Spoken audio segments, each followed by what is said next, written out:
Akiamua ni hapa, hata kama ikuta anapitia hapa.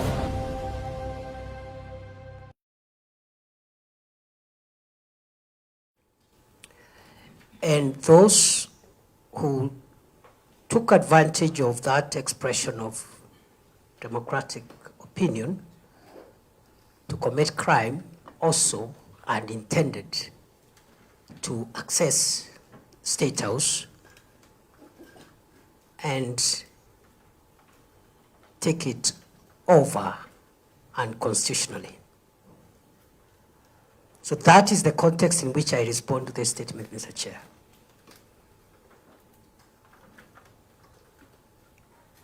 In the process of those unprecedented demonstrations, acts of violence and extensive destruction of public property and private property, I have been asked to say how many people were arrested during that period. 1,208. Number two, I've been asked to state during those June, July riots, how many people lost their lives? 42. Thirdly, I have been asked to give an account of any unaccounted or unidentified bodies which could be in public mortuaries arising out of those unprecedented events of June and July 2024. 2. The number is 2. And finally, I have been asked to inform this committee, and by extension Parliament, how many people were reported missing during the June, July violent riots across the country. 132. And therefore, other than those statistics, the second part of that request for statement by the member for Ugenya was to, I think more or less I've answered everything, but I think there is one part there which says, actually I've answered everything. Part 1 to 4, I submit.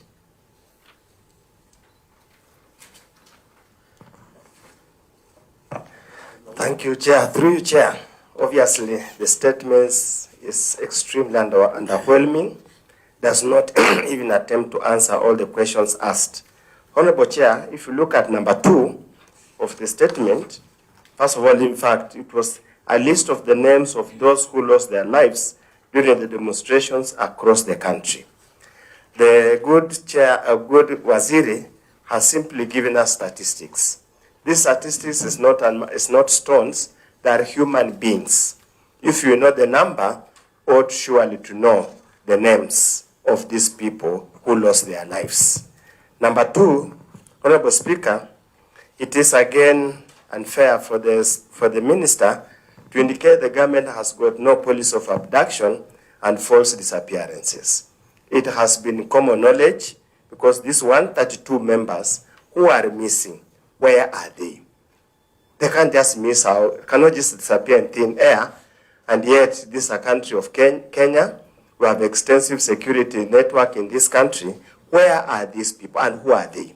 They must have been reported. Whoever reported must have indicated who their names are, their ID numbers, and any form of identification. It will do good for this country, Honorable Speaker, Chair, if the Cabinet Secretary could be forthright and give us information. Because I'm sure this is not classified information. Those who have died have been buried. Those who are missing have been reported and they are in the OB. It's not, it's not state secret. Probably if he answers that, you'll allow me to answer to request further questions, Chair. Anybody with a follow-up question to regarding the same? If none, we'll let the minister. Honorable Chair, I, to some extent, agree with the member on the adequacy of that response. And you will notice, Honorable Chair, that yesterday I had, my office had forwarded a statement which we asked to amend by the current statement that we submitted this morning. And the reason for that adjustment is as follows, that as I have said, the number of those who died is 42. But that statement had identified up to 30 of the deceased. So what I asked the police to do, I think it was just like, because the information is there, it has always been there. These numbers and who died where, in what circumstances, the context in which they died, some by bullet, others by mob, etc. That information is there. So I discovered that the information given was up to case number 30. So I asked them to update the other 12, because death is a legal consequence. And therefore, what I will be pleading with this committee is to be given 24 hours. You already have the statement that has up to 30 of the deceased. The other 12 could be provided as supplementary information in 24 hours.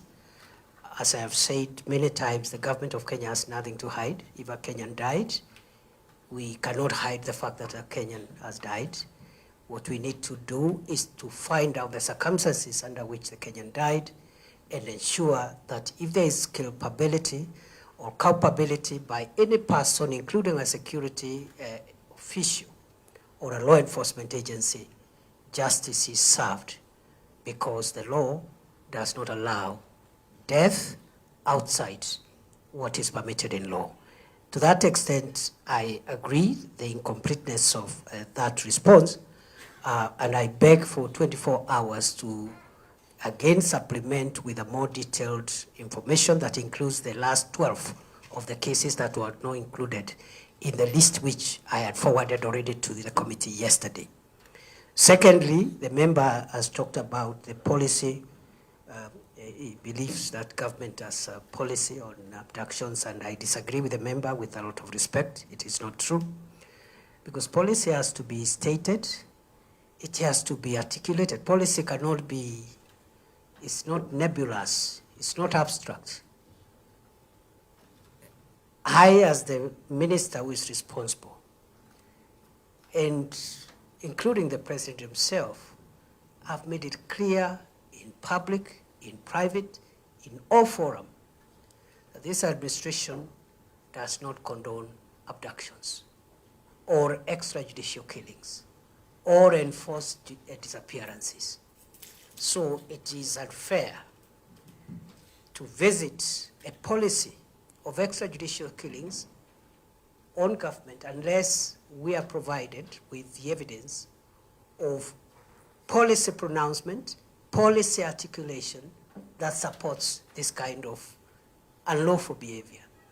And going forward, I think the challenge we have, Chair, as a country, is just to make sure that anybody who breaks the law, even if they are law enforcement people, they are brought to account. And I think in the spirit of the national, the police, and other security sector reforms which we have initiated, I want to promise Kenya that we will rein in on any excesses by law enforcement officials to use weapons that are bought with the taxes of the people of Kenya outside the law to harm the people of Kenya, to kill the people of Kenya, or even to arrest them in a manner that is inconsistent with the Constitution.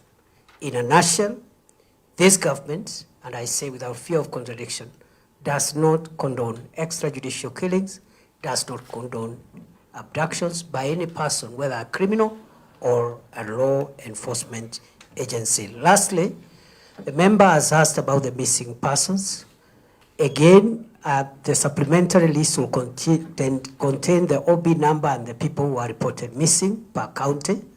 I think Nairobi has the highest. Nyandarua, I think, was the highest. Nyandarua had 13 cases reported. But what I want to inform the committee chair through you is that it is not scientifically correct to say that when someone is reported missing, they have been abducted. It is also not scientific to say that if a missing person report has been made, that person has been abducted because they were participating in a demonstration. We have had a problem in this country for the last so many years of persons who are reported missing. Some of them have been traced eventually after months, others after weeks, others after years, others have never been found. And therefore, while we got some missing person reports from actually across the country, incidentally, including some of the parts of the country where the demonstrations were not violent or were not even present. And that breakdown per county is provided. And therefore, with the great respect to the committee, I want to submit, Chair, that again, just like the cases of the deceased people, those who died, though those who are reported missing, we continually to look for them, to trace them, and we are appealing for information that can help us trace them. And it is the business of the police to make sure that the country is safe and people are protected from criminals, and it cannot be the policy of this government to support any harm on any Kenyan for politics or for whatever reason, because that would violate our constitution. I submit. Finally, Chair, just on the same issue, Waziri, a number of these people who were killed, the 42 according to your record, even though normal media and through ISK and other LSK and other organizations say the number is much, much higher. Actually, yesterday in the news, they talked about 61 cases, and several numbers are still missing up to now. You have admitted quite a number of these so-called people who were killed by bullets. And obviously, those are police bullets. And obviously, you must have a traceability mechanism to know who was assigned what gun, what kind of ammunition was assigned. Is it possible to trace and follow up and know exactly which police officer shot any particular member of these 42 who have died? And that being the case, having been killed, as we have clearly said, weapons bought by the people of Kenya, what measures have you put in place to ensure the bereaved families, the families who lost loved ones, their breadwinners, their hopes in life, what measures has the government put in place to compensate, even assuage or relieve their pain? What measures has the government put in place? Thank you, Chair. Chair, I would like to respond to the further intervention by the honorable member as follows. That I have not admitted that any Kenyan was killed by the police. What I said is that some died because of bullet wounds. The process of proving the owner of the gun that discharged a killer bullet is a forensic process. And I am not ruling out the possibility that a police officer may have used their firearms outside the law. But just 2 comments there, Chair, which I honestly believe are in the best interest of the country for me to say at a time like this one, when we are grappling with serious balances. On one hand, we have a country to keep safe from crime, and on the other hand, we have also a country that has a constitution that gives wide-ranging liberties, including civil liberties. I want to say these 2 things. that firstly, Chair, police are allowed to use lethal force. Let's start from there. Police are allowed to use lethal force to kill, depending on the circumstances. There are parameters. Those firearms are supposed to neutralize dangerous criminals who pose danger either to the life of a police officer themselves or to the lives of the people. And I think that's a general principle. I am not trying to say that any of these cases fitted there. I'm just saying that the law allows the police to use lethal force. The question that the pursuit of justice must help us to answer is whether, if there is any police officer who used their weapon, whether that use was within the parameters permitted under the law. If they were not within the parameters, then that police officer must be held accountable. And I know I have been briefed, IPOA is already at an advanced stage of doing that investigations. It requires forensics. You can trace the bullet to a gun and the license, who owns that gun. The second point, and while I'm at that on the police use of force, I would like to, if you look at, for example, what happened in America on January 6, 2020, which, well, remotely could be similar to what we had, maybe not exactly, because those characters who came to Parliament were not coming for fun. Many of you members were there. They were not coming for fun. They were coming to burn down Parliament and kill people, basically. They were not coming to demonstrate and ask for the finance bill not to be passed. They were coming to cause grave harm. In fact, 2 days after that event, after we frustrated the effort to burn down Parliament and kill members, we arrested a suspect at 4 a.m. outside Parliament carrying fuel, intending to go and raise down the premises of Parliament. So the action we took on that day, therefore, and I'm not preempting the investigations,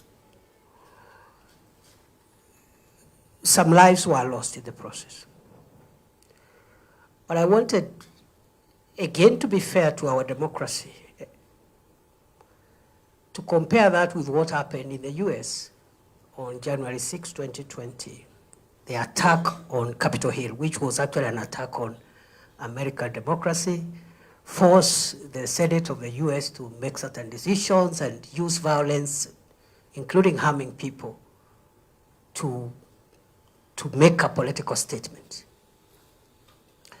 Lives were lost in that country, but they have never discussed that matter. No media, no person has discussed the lives that were lost on Capitol Hill to protect the American democracy. So that contextualization is extremely important. And Chair, I will not pretend, as the country's security minister, I hold the very strong view that for this country to remain sustainable and for our democracy to function, we must, within the Constitution, make sure that the institutions established under our Constitution are protected, because if we overthrow constitutional institutions like Parliament, judiciary, the executive, we have no country. The things we are discussing here, we will not have even this discussion where a parliamentary committee is grilling the security minister, because the country will not be there in the first place. So that is the first contextual matter I wanted to bring. And it is not true to argue or to submit that the police officer cannot use force. If we never applied force on that fateful day in Parliament, we would be talking about a different Kenya, a different scenario. The second and last issue, Honorable Chair, through you, is on the fact that somebody has been shot is not conclusive evidence that they have been shot by a police officer. It's not conclusive. Maybe there's a presumption that that bullet is the bullet of a police officer, but as a person who has practiced law for a quarter of a century, I can say this without fear of contradiction. The fact that somebody has died through a bullet where police officers were trying to control a crowd is not conclusive proof that that person has been killed by a police officer. And that's why the justice systems must help us establish the truth without shielding anybody. If a police officer went outside the law, they must be held accountable. To demonstrate my point, Rongai. In Rongai, we lost, to my mind, I think 2 people. And others were injured. What happened is that criminals invaded somebody's supermarket and started hurting people, and some were stabbed, workers, shoppers, etc. 2 police officers were guarding Equity Bank next to the supermarket. And they were armed. And the law allows a police officer to enforce the law, not necessarily where you are on duty that day, but if you realize there is breakdown of law and order, it is the duty of the police to protect the public. So these 2 officers tried to contain that invasion of that supermarket and the injury that was being visited on shoppers and so forth. They were only 2, but the crowd was massive. What happened is the criminals actually overpowered them. They took the gun, and one of them, they took the 2 guns, and one of the person who overpowered them actually started shooting at the crowd. So in the process, I would assume, of an investigation, it is possible that perhaps these officers, as they try to contain this situation, could have shot somebody. That is one hypothesis. But the other hypothesis is that the criminal who overpowered these officers actually and removed their uniform and started shooting at the crowd could have used a police gun, but is a criminal to kill someone. And of course, these are things that require scientific proof. So the presumption could be it is the police officer, but it could be rebuttable by evidence. And that's why we need to be careful and not condemn law enforcement officers wholesale, but we must condemn individual law enforcement officers who use weapons outside the law. And the only sure way of ascertaining that is through the processes of justice, which are slow and painful, but eventually they lead us to the truth.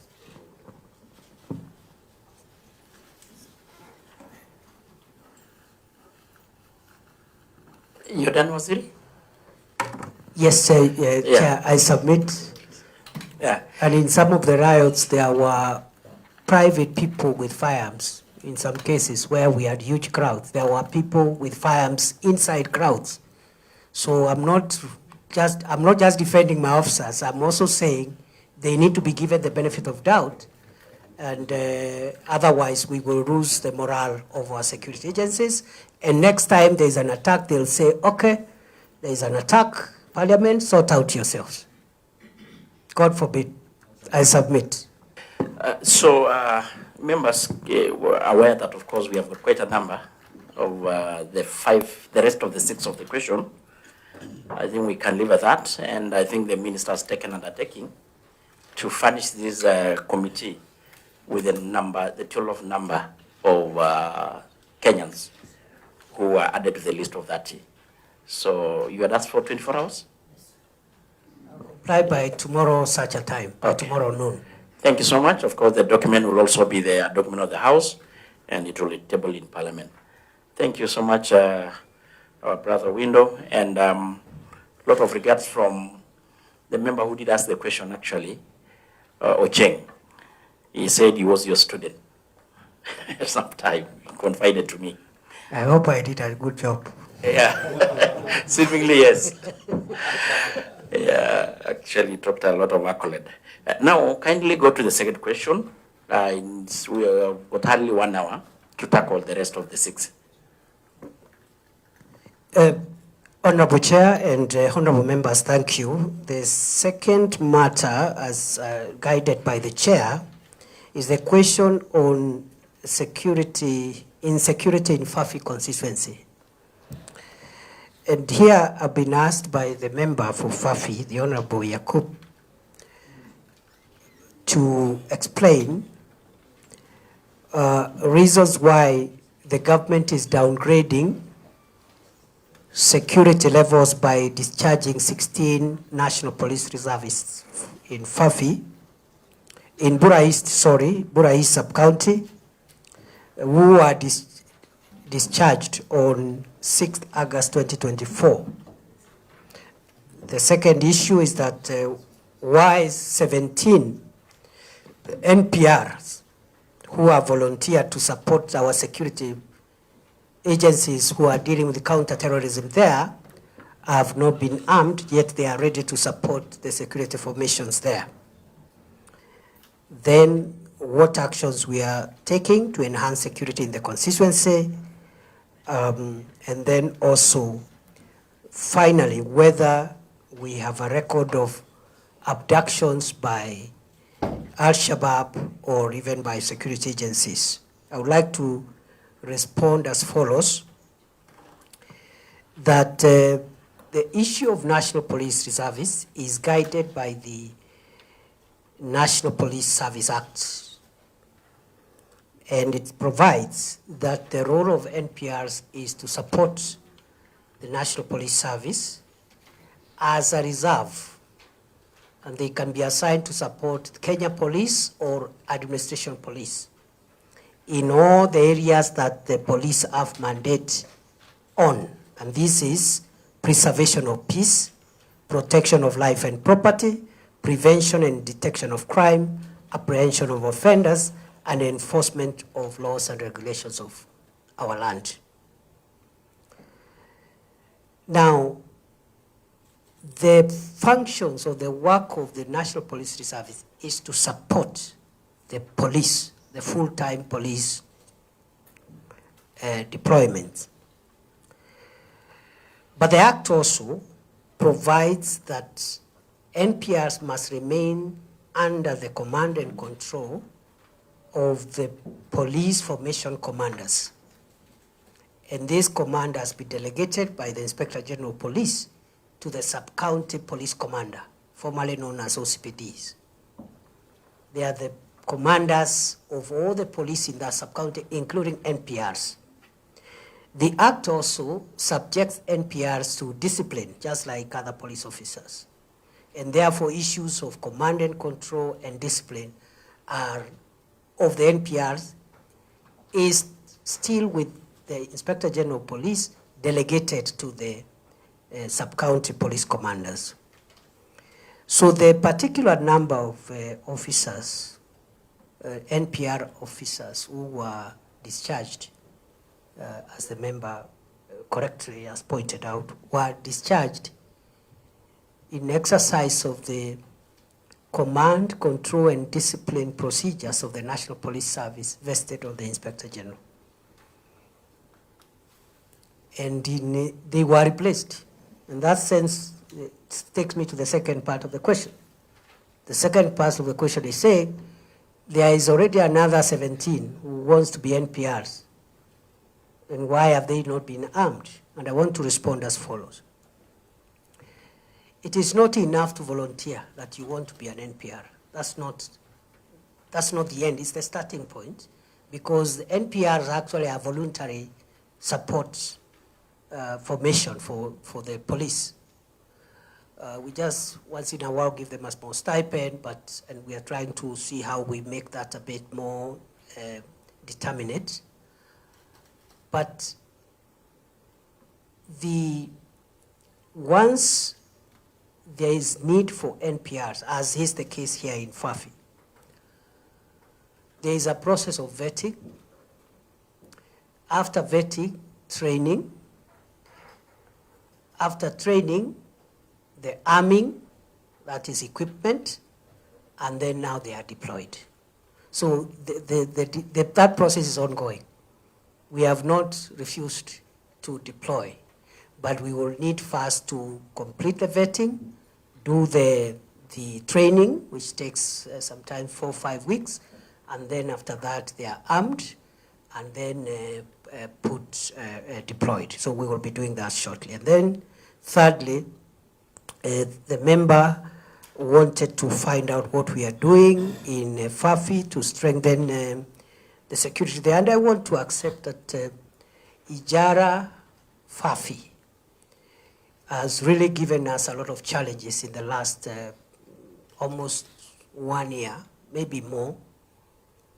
The last 3 years. We've had challenges, security challenges there, and our formations in the northeastern region are adjusting to make sure that we detect where the leakages are and where the gaps are. You know, we have a porous border. Up Mandera, we are trying our best to minimize incursions and cross-border threats. But down on the Garissa side, we have a challenge there. And right now, those two areas, Ijara, Fafi area, is problematic. So what we are doing, Chair, is we are increasing the presence of special forces, what we call formed up units, mainly the RDU, the Rapid Response Deployment Unit, the SOG, the Special Operations Group, and other elite special forces that help us to keep the country free from the threat of terror. We have challenges, and that's why as Security Committee we continually request you to support us with a security budget, because unlike normal or ordinary policing, the fight against terrorism and other organized crime like banditry requires very highly trained and highly equipped intelligence-based security deployments, quite expensive. And to train these special forces requires a lot of resources. And I'm glad we are making good progress. And I think even today we'll be receiving a little more from in the SOG, which is the most sophisticated and the most effective fighting force this country has, of very patriotic and sacrificial police officers who have given their all to protect us. So we intend, we have a small graduation, and members may want to know that we recruit about 2,000, but those who finish are 100. From 2,000, those who will finish the 6 months specialized training are 100 or thereabout. It's very rigorous. But then what that 100 does is equal to what 10,000 would do in ordinary circumstances. So Fafi, Ijara, I admit, we need to add a few more elite intelligence-led units which can help us address the current situation there. We have registered a lot of progress in Boni Enclave for the last 18 months. And we hope eventually, even against the fight against banditry, where we are 75, 80% done, we are left with 20%.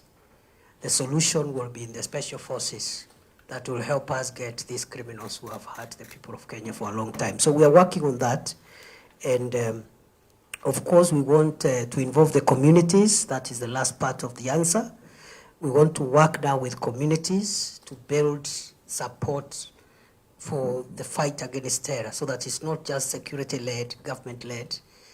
We want to involve communities. NPRs is one entry point, but we want also broader support from elders, and I think we are working on a program between the relevant agencies, National Police Service, National Intelligence Service, and the rest of us. We are trying to work on a program for a more community participatory counter-terrorism.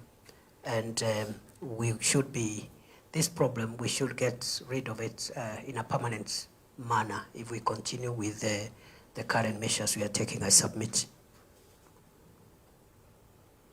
We do not have, of course, every missing person, we have a record. And again, if we are asked to supply information, which we want us this time, we can supply the people who's have been reported missing.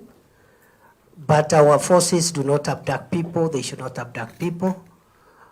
But they are highly trained on how to handle counter-terrorism. Very sophisticated, very delicate, without harming innocent members of society. I submit.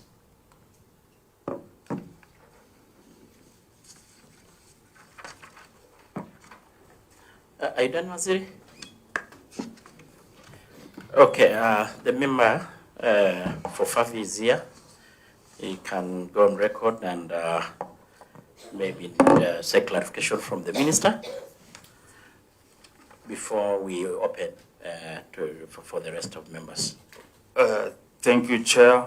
Good morning, everyone. My name is Salah Yakub Farah, Member of Parliament, Fafi constituency, Garissa County. Chair, with your indulgence, I really want my queries to be sort of interrogative, not one-off questions.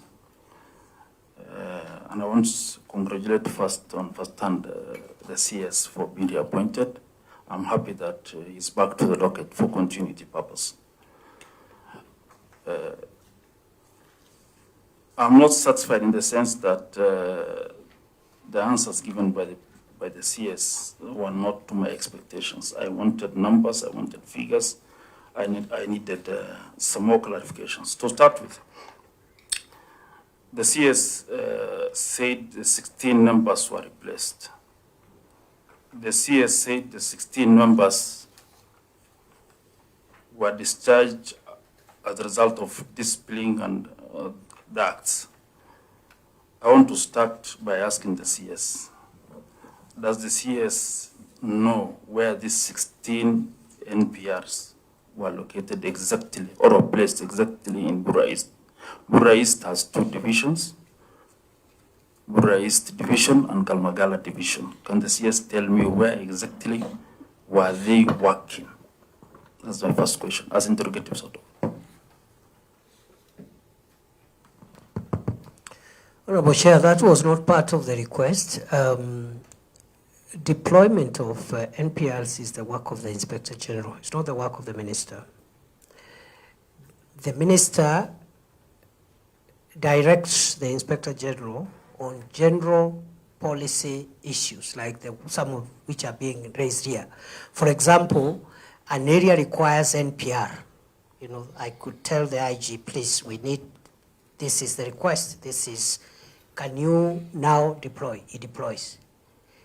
Thank you, CS. Thank you, CS. Let me explain myself, because we are on record, because it's not a courtroom, so that we get this right. The issue of, for example, which NPR is posted where, that is the work of the IG, and it normally delegates that to the sub-county commander. Thank you, CS. If I may help you, the 16 were working at the Galmagala Division. And that's why I told you I don't see the facts down there. And I asked a question of downscaling. I wanted the CS to give me more facts. I know it's a policy, but I wanted him to get facts from the IG. If I may help you, Bwana CS, the 16 were in Galmagala Division. The total number of NPRs in Galmagala were 21. 21 in number. recruited 2013. On August 6th, 16 of them were let off. You say disciplinary. The letter of discharge doesn't say anything about that. It just said, we, referring to the letter of appointment, we have now discharged you. So I want an explicit answer telling me they were discharged on that. So do you have an explicit answer as to why they have been discharged? Was it discipline? Because that's a downscaling. No, I don't have the answer. Maybe you can call the IG.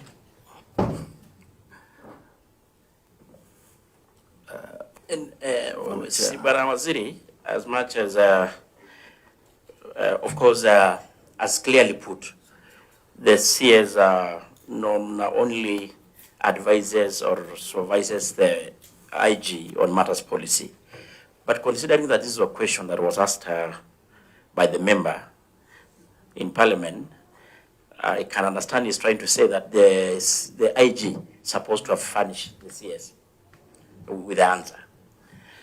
And when Waziri, knowing that, of course, Fafi is one of the most troubled constituencies areas in this country, I think it will have been just fair enough to really go down, get to know exactly what necessitated the discharge of this NPR, considering these are volunteers, that in any way are not even probably having, putting a cost on the government, and they are doing a good job. And I'm sure by the time they were recruited, they may have gone through, or they must have gone through the vetting.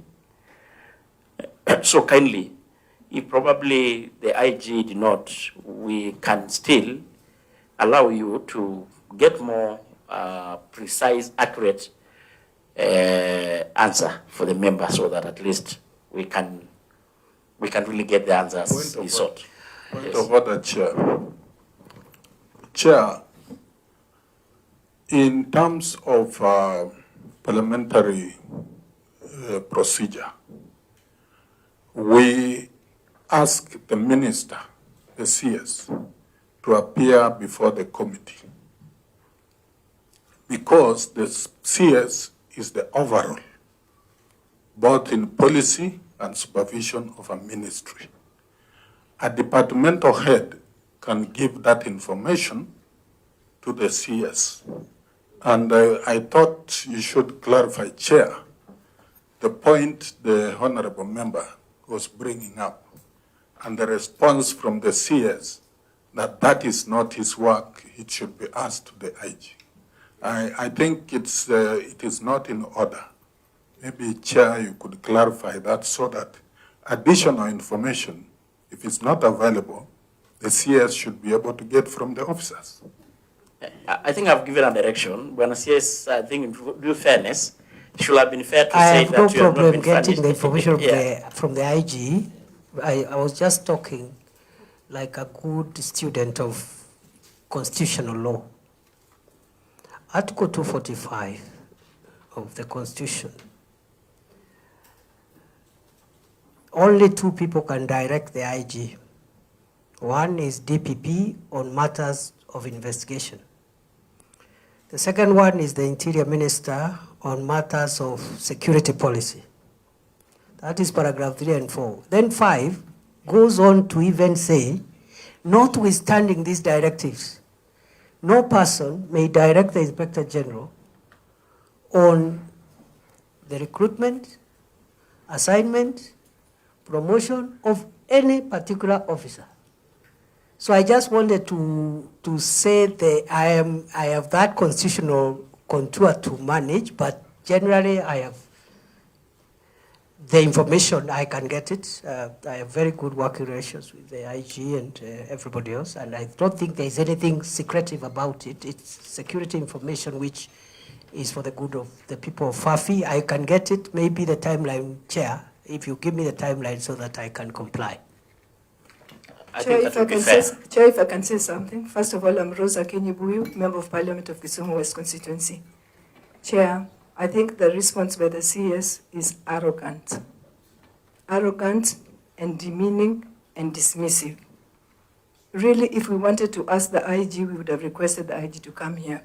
But because he's in charge of that ministry, and a question had been given to him, we expected that he would get answers from his officers so that when he comes here, he gives a suitable answer. But to direct the member of parliament to go and call the IG, I think that's arrogant and not acceptable. Thank you. Thank you, Chair. Maybe, Waziri, I think you are appearing before this committee, and the committee asking you question to do with internal security.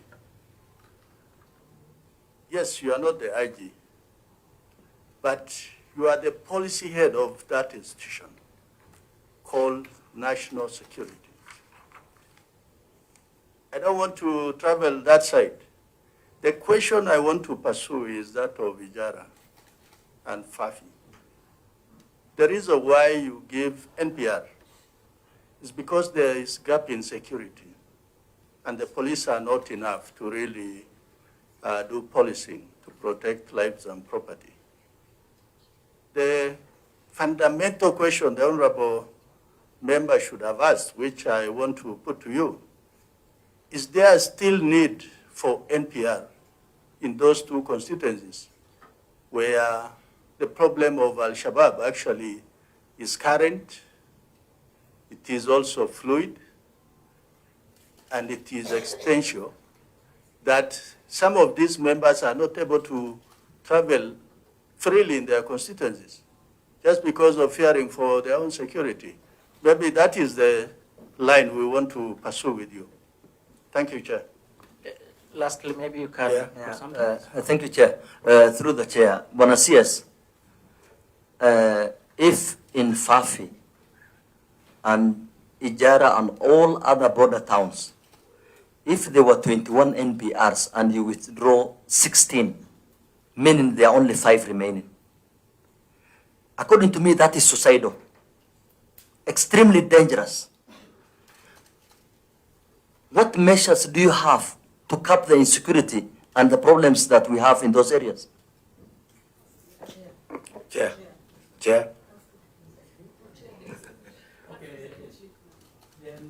Sarah, then Balosi, then me. Chair, in regard with NPR, I think even as Waziri attempts to answer the question on disciplinary, I am a witness that NPR really helps in security. And I also don't dispute the fact that they should be vetted, trained, and equipped. But again, Waziri, they say justice delayed is justice denied. And in Swahili, they say ngoja ngoja umiza matumbo. So if at all they have to do all those processes, they have to fast track it. Because as we continue to delay them, then the mwananchi continues to suffer. Chair, Monasias, I think I also want to concur with my colleagues on the role played by the NPRs in securing the country.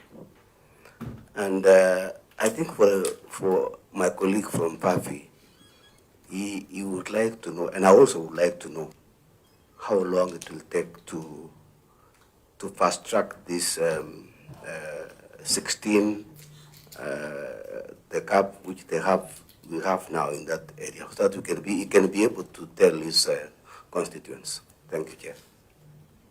I think we should, so that Yakub, you have something to add? Yeah, thank you, Chair, and thank you, members, for coming in with that. I don't know why the Waziri was a bit dismissive of my whatever, but it's okay.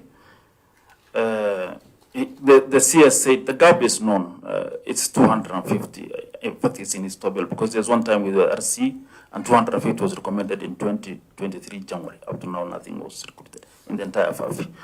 They only have 58 members, NPRs now in the entire FAFI constituency. 16 now gone. That's the situation in FAFI. The second thing the CS said is they were replaced by the 17 I mentioned.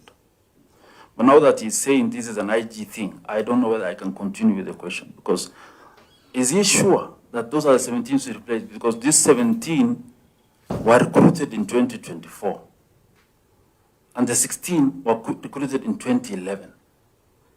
The 16 are in Galmagala division, close to Somalia border, controlled from there.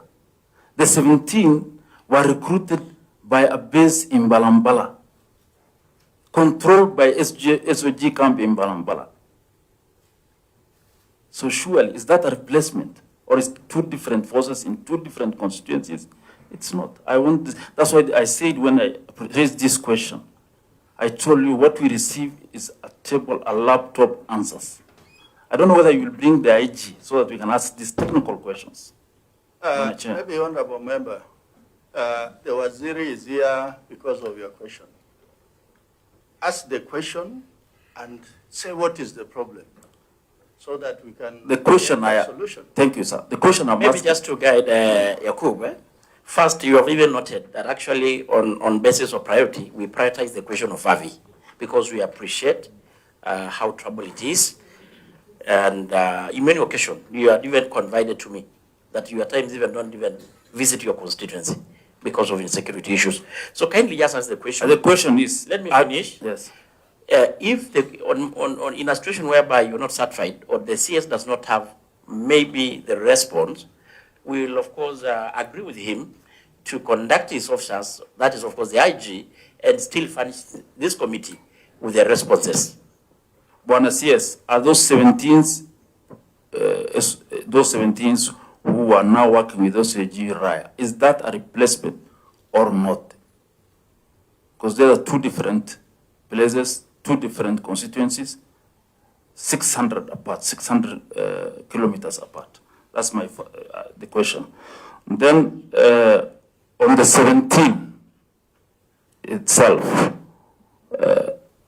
are you aware that out of these 17, 2 of them, because they are now on the payroll of the government as SOG workers from Raya, and they have no guns for the last 2 years.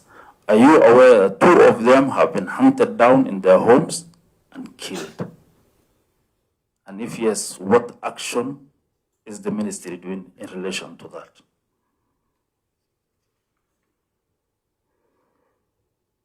Lastly, I asked you on the question of gaps.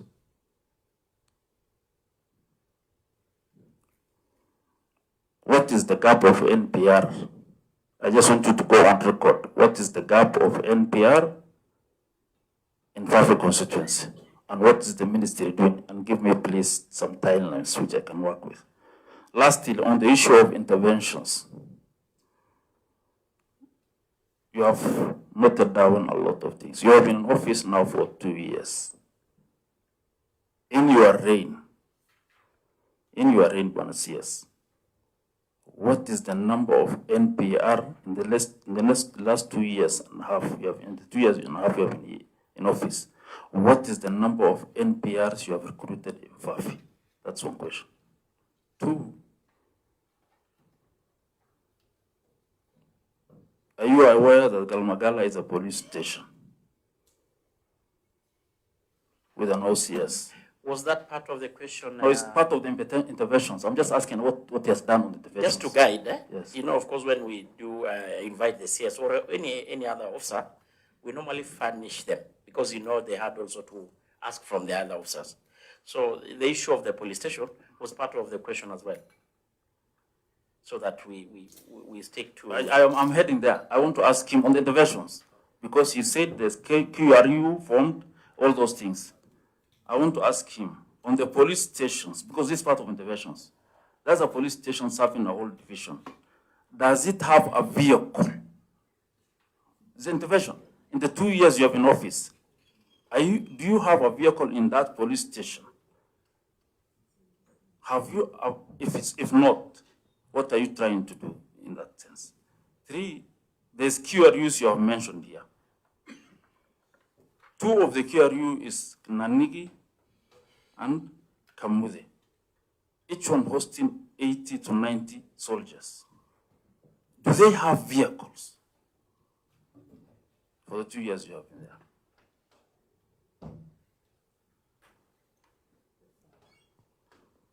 So I want a clear indication from your ministry for the 2 years you've been there. What exactly interventions have you done in terms of recruitment, in terms of provision of equipment to those soldiers which are there, in terms of vehicles on there? Do you have you ever done even a security road in that constituency? Is there a functioning airstrip so that it can serve even your soldiers in that area? And if it's not, what have you done in that? Whatever. Those are my interventions. The questions of interventions. Lastly, on the issue of abductions, you said you have, I told you have a list of those people who have intervention. Can you just give the committee the number of abductions on records reported by the constituents, abductions both by Al-Shabaab and suspected government agencies? The two abduction list, just not the names, but figures, if you have. Thank you, sir. Thank you, Yakub. Maybe in 5 minutes, Waziri, you can attempt. Chair, first and foremost, if my remarks appear dismissive of or arrogant to the committee, I want to apologize. That's the least of my objectives. Secondly, the issue of what the minister does, what the IG does, it was not to remove responsibility of any type from the minister, was to explain we have a constitution which creates independent offices and independent institutions, including parliament. And therefore, I just wanted to say that you don't expect the minister to micromanage the IG on operational issues, but if the information on operational issues is requested, I can get it from the IG. That was the point, strictly. But I cannot keep on telling him, deploy here, give this kind of firearm to this officer. Those are operational issues, and the Constitution gives him that leeway. Thirdly, the IG was in northern Kenya last week, the acting IG that time, to map out that area extensively, because we have real challenges there. Myself, I've been there overtly and covertly many times, so I have a fair understanding. I may not have the details that the Honorable Member for Fafi has, because that is his constituency. I may not have all the details, but I have a fair understanding, general understanding of the area, the needs, and so forth and so on. And I want to agree with the member and those who have spoken also in support that Fafi, Ijara is one of the neediest areas we have at the moment. We've had other needy areas where the threat levels have significantly going down, and I've already said that area is where we are remaining with a great challenge among a few other areas. For example, a year ago, Boni, south of Ijara, Boni, Lamu, was a big headache. But right now, after we managed to put in a bit of operational and policy decisions, the place now is stable. I just wanted to assure the member and the colleagues team from that area that we are putting our efforts right now to make sure that we seal the gaps there. Around deployment, I agree. The NPR allocations for Northern Kenya generally are quite small. There was a recommendation, for example, for Fafi for 250. But you see, that's a recommendation. It's number 2, it is subject to availability of resources. And number 3, what perhaps we could do is to expedite that process, which I want to undertake on behalf of the National Police Service. But what I may not support or agree with is the suggestion by the Honorable Member for Laikipia North that we do away with training. We cannot recruit NPRs and not train and equip them. Unless I didn't understand, I heard as if the member said she doesn't see the need of training. Unless I said I don't dispute the fact. Sorry, I apologize. It's my mistake. So we will expedite. So in the next 14 days, we are going to review the situation there.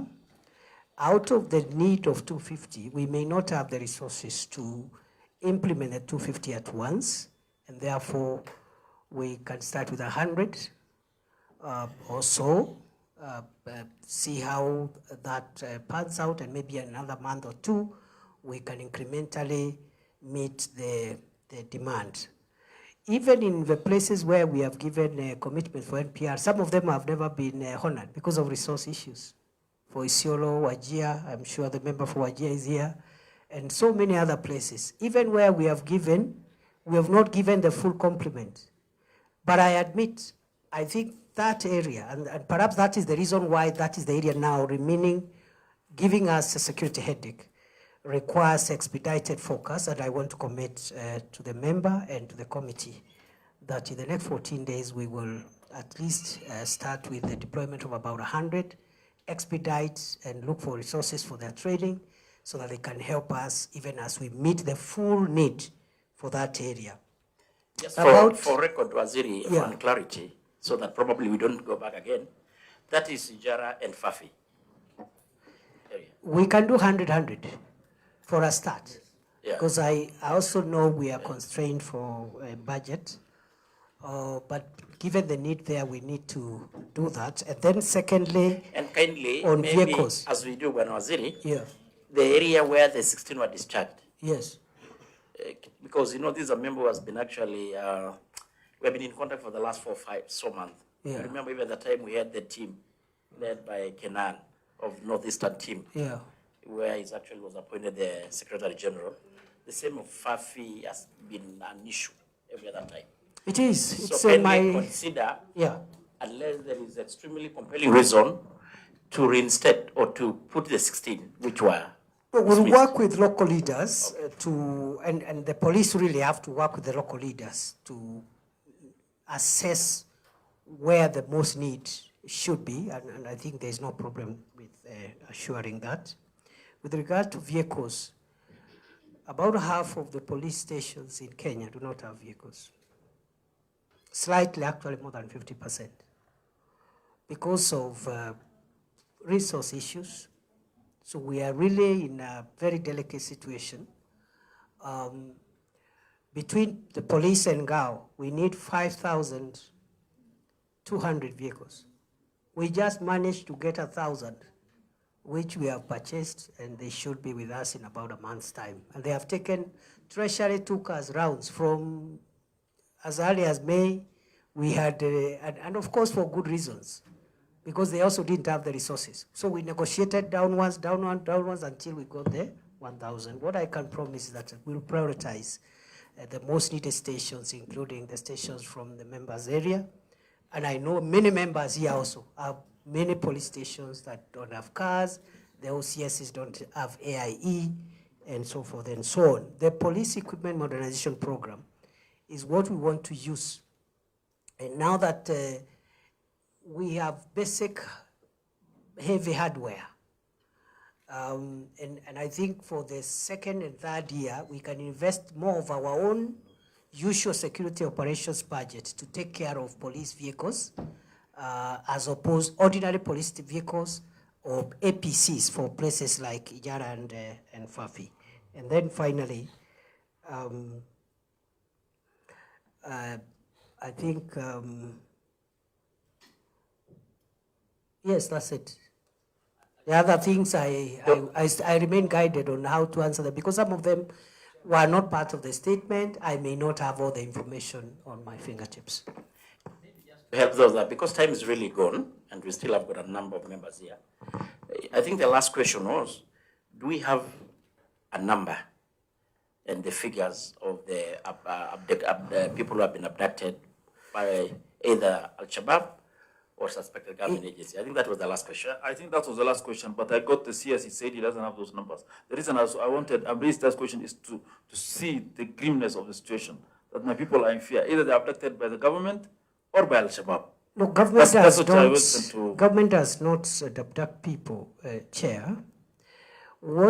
Even the word abduction, what we refer to in security is missing persons reports. That is the official legal thing Because somebody comes and says, my son, my uncle, my neighbor was taken by unknown people. You know, it's a missing person report. And that information, I can also supply it within 24 hours because there must be an OB. But, you know, if the OB numbers and the number of people who have reported missing are needed, I can supply it within the next 24 hours as well. Is it for Fafi or for the entire? No, it was Fafi. Just for Fafi. Okay. Thank you, Bwana CS. So you can combine together with the number, the 12 of the deaths. Thank you, Chair. Thank you, Bwana CS. And thank you for correcting me on legal terms like abduction or whatever. Those are the terms we use. But I just want, I thank the committee for raising these questions and bringing the CS on board on that. I'm very happy that, despite the fact that it was a bit abrasive, but I'm okay with that, and I hope there's no issues with that. I just want him to know that at the moment, my constituency is inaccessible. I have been a victim. I think you saw on TV that was attacked, especially in that place in Galmagala. I'm pleading with you as a CS, please give a special attention to Fafi constituency. I want you to, you said you have visited Fafi. I'm not aware of that. Maybe you have gone in a discreet way. I'm not sure of that. But I really want you to go to Fafi so that you can even feel the blood with me, so that you can sense how sensitive it is. Otherwise, thank you for the questions. I expect more from you, and I know you are up to the task and you can do that. Thank you very much. Thank you. So before you go to the next third question, maybe we are going to give Kenan just to have a second. Chairman, initially when initially when I raised my hand, I wanted to ask my brother to withdraw that statement and apologize. It was more university, that earlier statement, but now that he has done, I think I'll leave it there. That's when I raised my hand, because that was completely outside our parliamentary practice. But secondly, this issue of Fafi, Waziri, and you know it, has dominated our regional agenda. I really want to plead with you. We all share the concerns of Honorable Salah. And generally, I must admit, there has been tremendous improvement of security in the region. I want to say it can be seen, it can be felt. But Fafi and Ijara have unique challenges. I really want to plead with you. Let's not leave the issues concerning Fafi and Ijara to this boardroom. I will suggest that you organize a meeting with the heads of the police, your office, because these two constituencies actually require unique attention. Whenever we have our regional caucus, the issue of Fafi, the issue of Ijara actually took our list. We have had, we went to Bura, the constituency headquarters of Fafi. And you can imagine the kind of protection. We flew from Nairobi to Bura. I've been to Somalia, I've been to many other parts of the world. You need to do a lot. So my request is what the Honorable Salah Yakuba said is our shared concerns. Please assist him. Thank you, Chair. So I think that was just complimenting and, of course, reinforcing what we said. So kindly go to the third question. When I say here, we have already 11:13.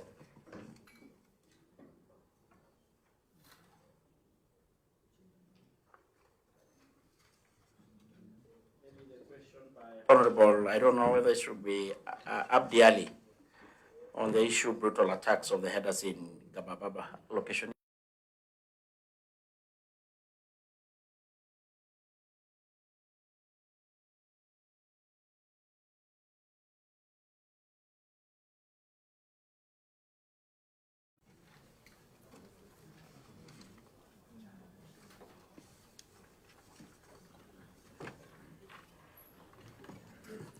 Thank you, Honorable Chair and Honorable Members.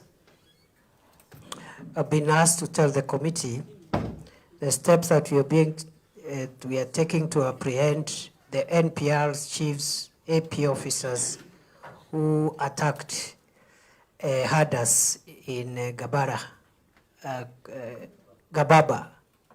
location Ijara constituency, and also what we are doing to make sure this is not recur, that does not recur, and the support being provided to victims of the injuries, and the measures we have put in place to address the issue of grazing rights and resource allocation around in that area generally. Honorable Chair, 13th August 2024, Mr. Said Komora, the chief of Zubaki location, held a baraza at Mahono sublocation where there were farmers, there were Pokomo, involving Pokomo farmers from Tana River County and Somali herders from Garissa County. The agenda was about the conflict between farmers and herders, which is common in pastoral areas and other marginal areas of our country. But the meeting became violent, and as a result of that violence, two herders removed their spear with an intention to attack the chief.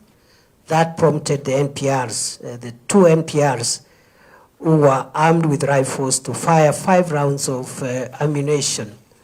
In the process, Mr. Reso Mohammed was shot and he sustained gunshot wounds on both legs.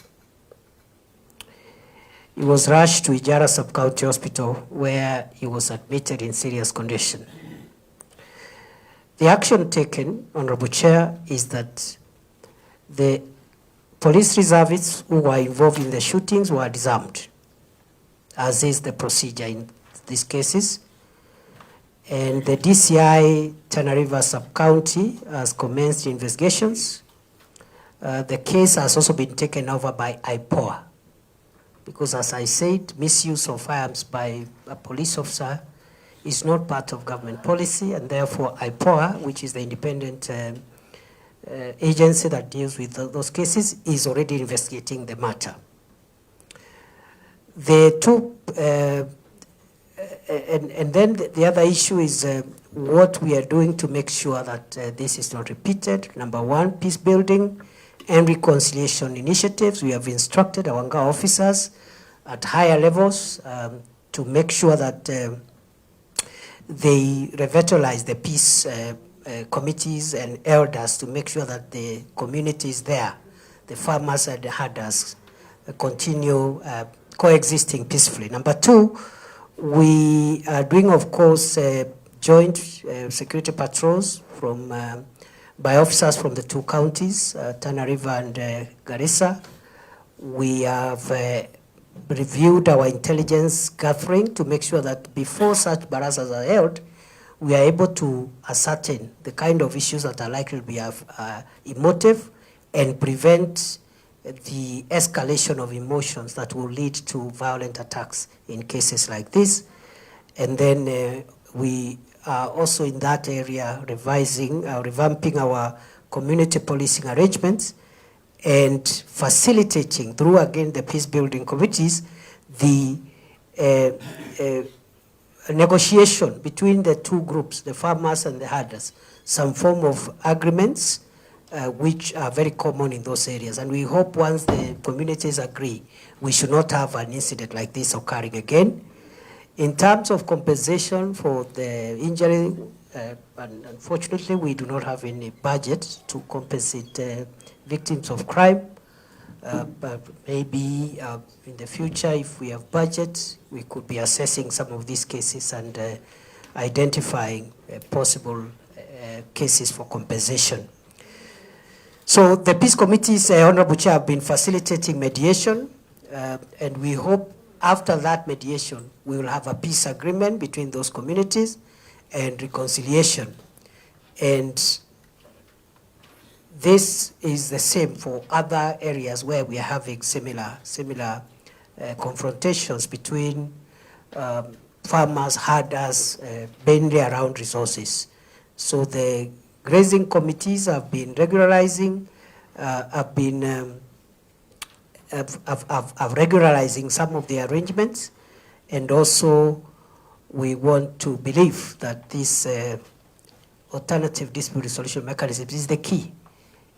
Even if we will prosecute anybody who has hurt another or harmed another Kenyan, Our experience in these areas is that alternative dispute resolution mechanisms, once communities agree, we will enforce them because they are more durable and more sustainable than the use of hard force. I submit.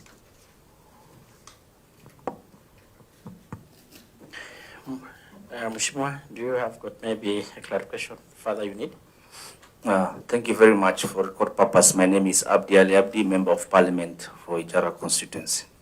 First, I want to thank the committee for the opportunity you have given me on this matter. I also want to thank and congratulate the CS for this new appointment and what he has given so far.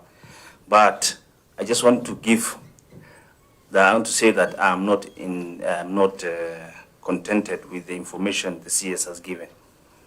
First, I want the CS to understand that this is a matter that has been there for the last 60 years, since independence, because of the 3 Mile factor.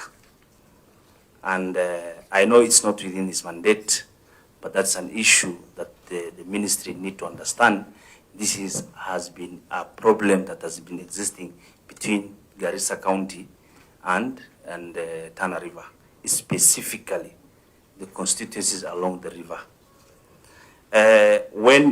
With the response that CS has given on the issues of, on the question of the steps that have been taken to apprehend and prosecute the officers involved and the administrator involved, he said very clearly that there were baraza that was called. You know where I'm talking from is about boundary issue. The baraza, the Zubaki location, it comes up to after even the river. And I have Gababa location, so we share the same. We have chiefs in Gababa. We have assistant chief in another sublocation of Gababa called Abdigure. We have DO division there.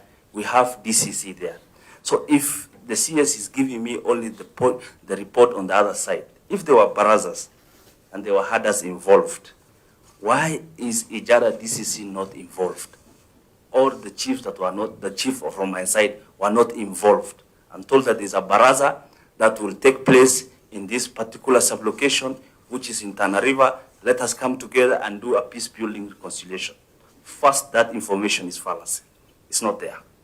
And whoever gave that, because for a baraza to happen two constituencies or 2 boundaries, there must be a notice. There must be a written notice to the both constituencies. It's not there. I want the CS to share that notices is not there.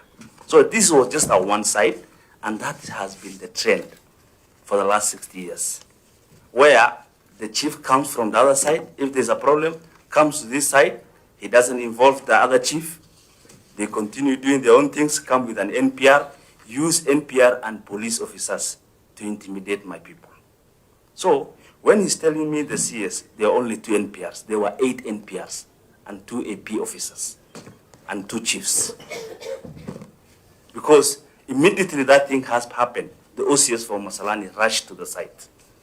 And we have the OB number, everything is written. How the OB was written is how I put in my statement in the chamber. So let us not make it that this is a normal process that happened or there's a fight. There was an intention to intimidate my people, and this happens on daily basis. Just after this incident, another 2 incidents happened in that area. So I think we need to do further extensive investigation on this matter. What I want to hear from the CS is the issue of the chiefs. These chiefs have been there for the last how many years? What have you guys taken any disciplinary action? Because you have only told me NPR disarming. I'm not seeing any chiefs have been taken any disciplinary action. I'm not seeing. So this is a culture that has been continuing. And if you don't take action, the 2 communities, actually I'm the one on the other side, I'm the one who is spearheading peace. We have lost cows there, we have seen instances, over 50 goats were killed, were slaughtered, and put into the river, on the Tana River. And those goats belong to us. But what have we done? We have solved internally. But this matter now, already people, we have lost lives. So I think I'm not contented with the statement on the steps taken. I want to see the chiefs taking action, the NPRs disarmed, and also the APs disarmed. Because if you don't do that, tomorrow they'll also come with this, with NPR, because we are not in control.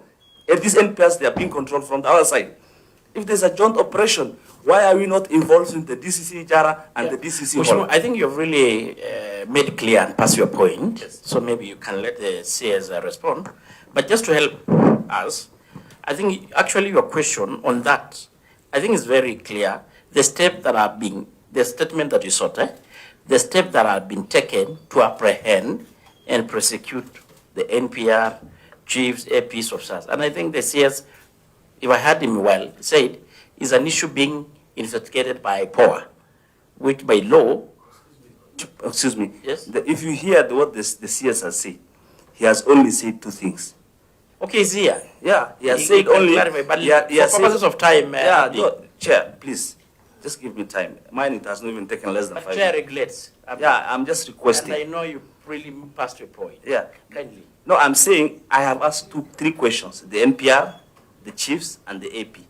What the CS has given me, he told me NPRs only. Where are the chiefs? Where are the APs? That's my question. Yes, you can respond. For the APs, the use of force is between the internal affairs units of the police and the IPOA, and I've said already, the two are working on it. Before arrests are made, there must be an investigation file which is complete and which has evidence that can sustain charges in a court of law. But I want to accept the suggestions by the Honorable Member for Fafi that we need to do a little more. Make sure, I'm going to verify whether this peace building is involving cross-border participation. Because if it is not, then it is not going to yield the fruits we want.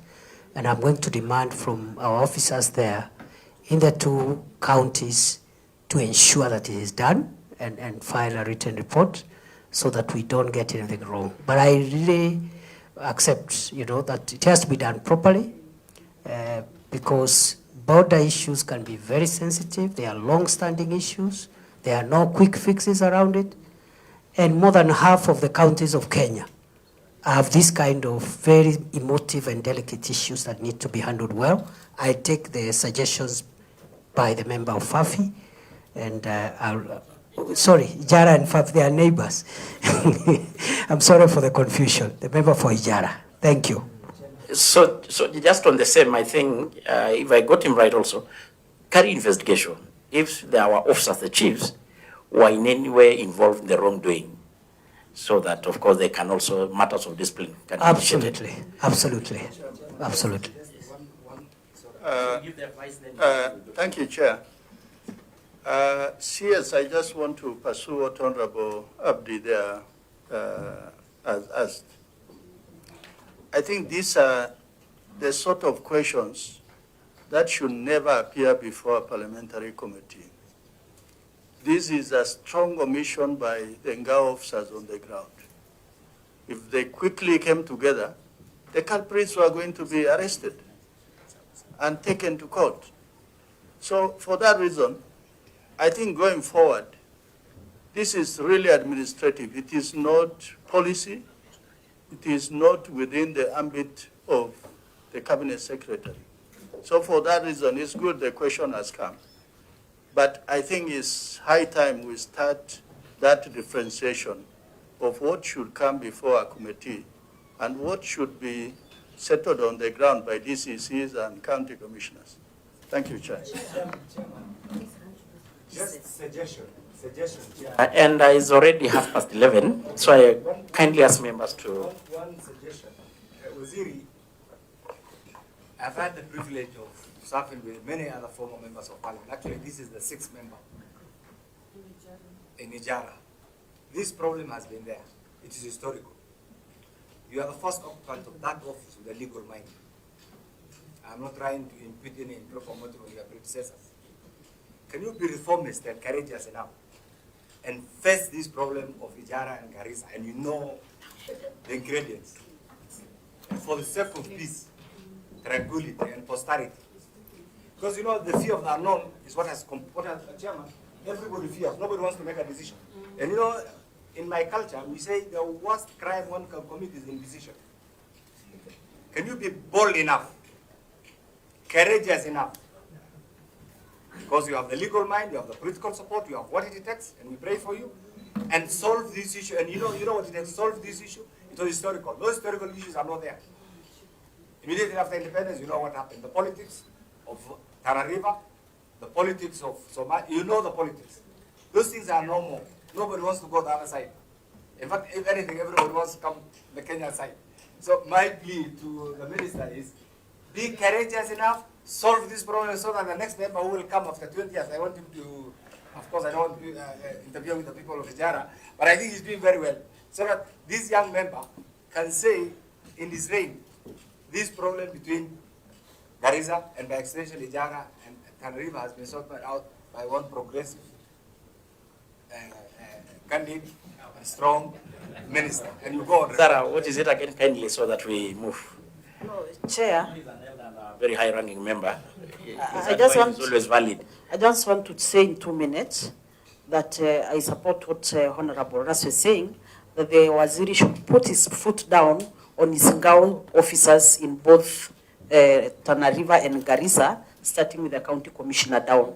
Number 2, I want to give my unqualified opinion to my friend, the Honorable Member for Ijara, that even as we ask for government to intervene, as members and as leaders, we have a role to play. So I think, and I will plead that they sit with a member for the other constituency in Tana River and start their own conversation here, then take it down to their constituency. And Chair, I would beg to leave after this, because you are going for the G7, and as the incoming governor of Laikipia 2027, God willing. Best wishes, the G7s. Even Bui Rosa admission is going to the same. So Waziri, you can go to the next. Thank you very much. Yeah. I'll take it up with To manage your time. Yes, thank you. Thank you, Chair. Chair, the next one, the second last, according to my record, I think it's the second last, is from Taita Taveta. And the member for Undanyi would like to know the status of the investigations on killings of a number of border riders and thefts of motorcycles in that county the past 3 months, the measures we are taking, the reason why these events are occurring, and what the strategies we are putting to make sure that we contain crime in that area.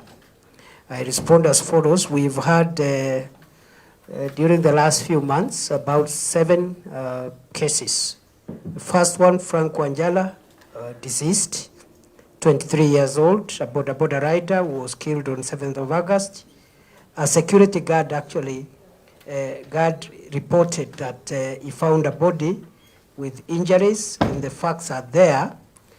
The second one is Alfred Mwanyao, 30 years, who was also found dead in along the Mwatate Taveta Road with multiple cuts on their forehead. The third one, Joseph Kilango Mwanjala, 27 years old, reported on 4th July 2024. Number 4, Abdallah Mtongolo Bietim, again 3rd July 2024. In Voi, then Mengo Silas Silo, deceased, 1st May 2024, again in Voi. Number 6, William Waguda, again 38 years, was passed on at Wildlife Works, and the motorcycle was stolen. And number 7, Sylvanus Mwamela, 24 years old. The date is that, I think the date is not very clear there, but the details are provided there. Those are the statistics we have up to now for the last few months. With regard to the second issue, what measures we are taking, arrests, of course, where we can be able to identify suspects, increased police patrols within the county to deter the crime.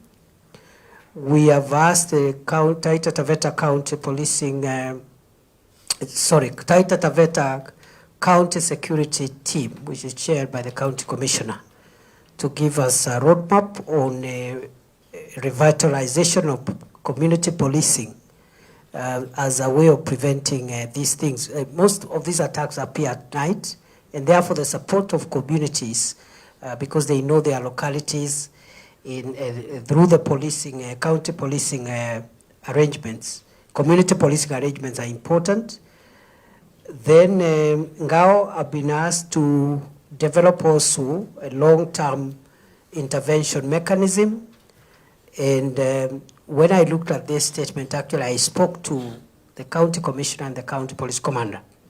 And I told them in the next week or two, I need a crime prevention and crime suppression strategy to make sure that we stop losing our young people in this manner, which has been reported quite repeatedly across Taita Taveta County. So I don't think at the moment we, perhaps maybe I can share that with the honorable member when that report comes, so that he can also help us to sensitize the community on what we need to do to contain this situation. The measures we have implemented immediate include enhanced enforcement of traffic regulations, coordinating with the county government also to ensure that we have an orderly border industry. We have encouraged riders to join SACCOs for better regulation because this sector is facing a lot of challenges, because some of the riders have been implicated in crime, but also some of the riders have been victims of crime. So we need a bit of tidying up of the organizational and regulatory framework for them. And in the long term, we want to invest in data collection and in this industry and review the relevant policies and legislation. Already, I am engaging my counterpart in the Ministry of Transport because of the role of NTSA. And between NTSA and National Police Service, we want to come with a policy and legislative proposal for actually regularizing and making sure we create an orderly border industry which is free from crime, but also contributes to economic development, reduce the number of accidents that are a huge economic cost on the communities across the country, and also a strain on the healthcare system of the country, because there are hospitals which have dedicated wards for border related accidents of both passengers and riders. And therefore, Chair, in a nutshell, at the moment we are seized of this matter, and the County Security and Intelligence Committee of Taita Taveta has been told within the next 14 days at the latest, they must file a report. I said 7, but because of the to and fro, maybe 14 will be a good time so that we can be able to share with the leaders there and support the suppression of crime in Taita Taveta County. I submit. Madam. Thank you, Chair. Thank you, Waziri, for the 2 minutes kindly. For the response. First, Chair, I want to just you to understand, and the Minister, that we are losing on average 2 young people in a month for the last 5 months. So far, I think the number you've indicated is 7. This one you're missing. The first one that was killed in April, Daniston Mwakio Mongombe, but particularly happened to be my cousin. So it was the first casualty. Then since April to date, we have lost another 7. So you can imagine every month, an average of about 2 cases. Waziri, since the cases started, there's no one that has been arrested in connection to murder. Out of the 7, all of them have lost their motorbikes, but there are other about 15 to 20 motorbikes that have been stolen, but the victims were not killed. So these 7 were killed.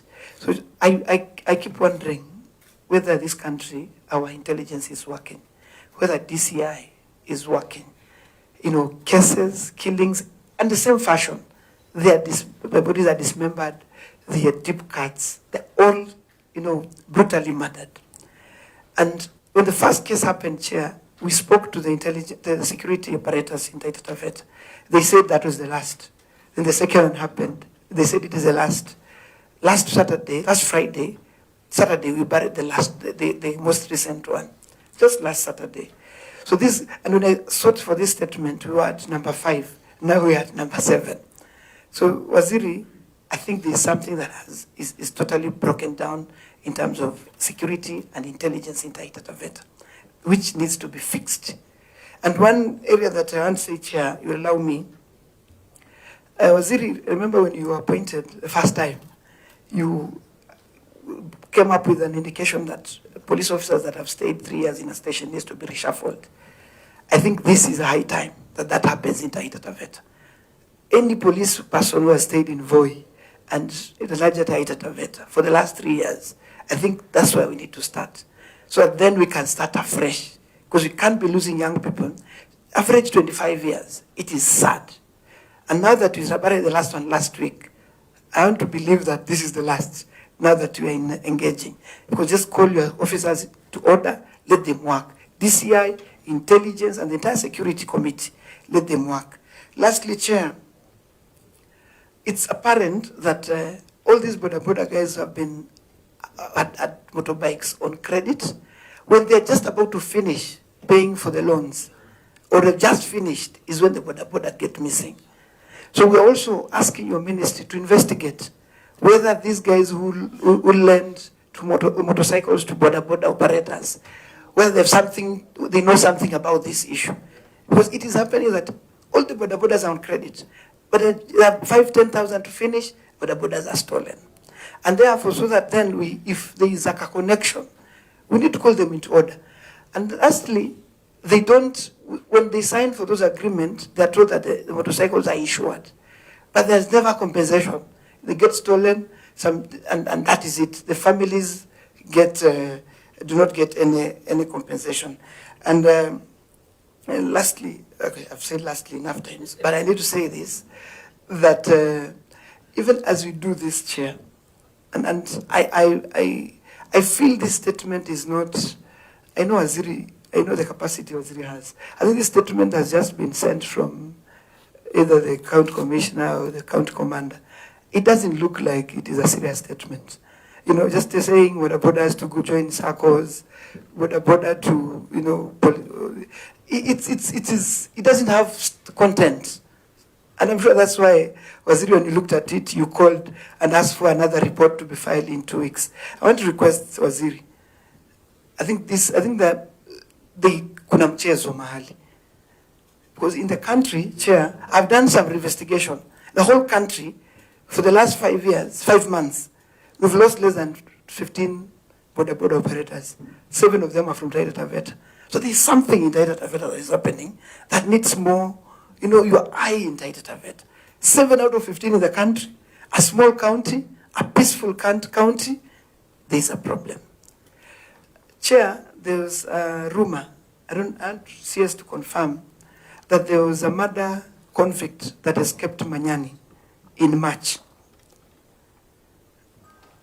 And I did call Manyani, the in charge of Manyani prison, but I didn't get any information.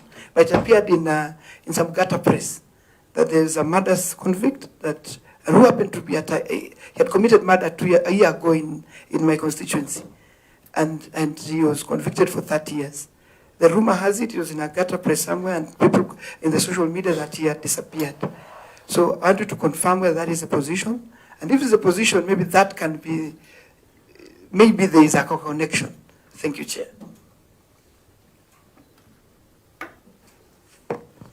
Chair, we will, as the members observed and as also had told the committee, we are not at a position now to comprehensively address that issue. That's why I gave my team 2 weeks.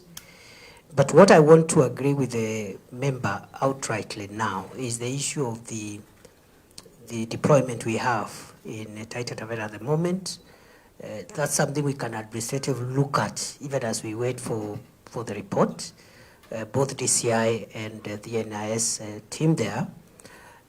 On the question of our state officers, we started this exercise last year. 42,500 officers have been in one station for more than 3 years, contrary to government policy. We began the program of the transfers. We are halfway. We are about 26,000 already have moved because of their logistical issues, there are issues that come with these transfers and movements. But I want to assure the House that that policy is reversible and will be implemented to the full. Any officer who has served in one station for more than 3 years must move to another station. You cannot have a security officer serving in one area for 7 years, 10 years, 15 years. It is against public interest, and they make police officers part of the local community. They start opening bars and doing civilian things there, and marrying local girls and getting married to local boys. And the police officer loses the integrity, the impartiality, and the esteem that he should carry themselves with. So I will perhaps engage the member further once that, and if the committee needs me maybe later on this,